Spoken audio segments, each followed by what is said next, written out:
Hi guys, and welcome to another episode of Live Well with Coach P. And today we're making a breakfast smoothie filled with your antioxidants, nutrients, vitamins, all that good stuff. So let's jump into it. For this breakfast smoothie, you're going to need some apple juice, some calcium carbonate powder, flax meal powder, frozen bananas, mixed berries, a moringa seed.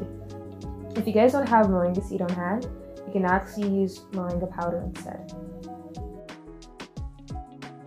You're also going to need some water. So then we're going to add all those ingredients to our blender.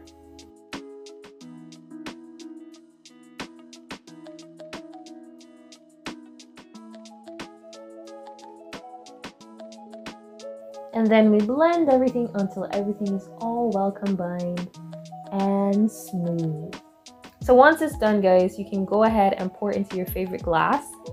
You guys know I love to pour my stuff in these little glass bottles I have home. Look at that.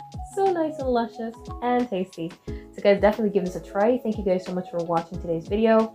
Don't forget to like and subscribe, and I'll catch you guys next week.